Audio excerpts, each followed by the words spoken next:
sempre dic que la Unió Europea no va bé, però en canvi Europa és un èxit.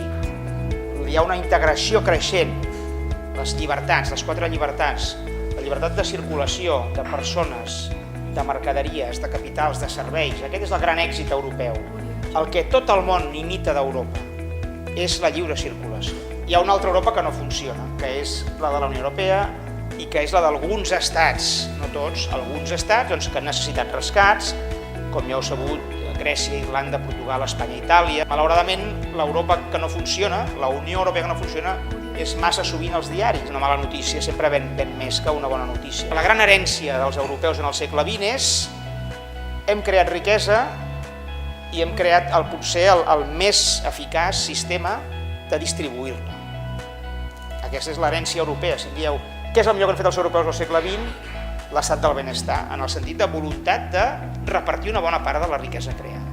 Com sabeu vosaltres, la filosofia política i el parlamentarisme neix al segle XVII-XVIII amb una frase "No taxation without representation".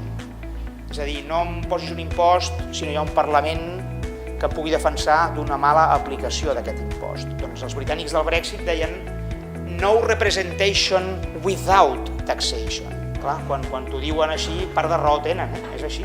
I el Parlament de Catalunya, que no recapta cap impost, ja veieu que gasta perquè hi ha transferències però no recapta.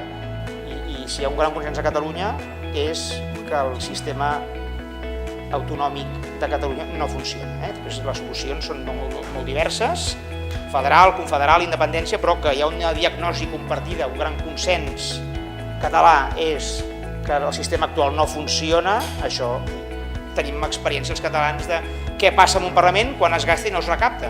Com més oberts al món, més integrats a la Unió Europea i a l'Europa que funciona, més lliures des d'aquest punt de vista.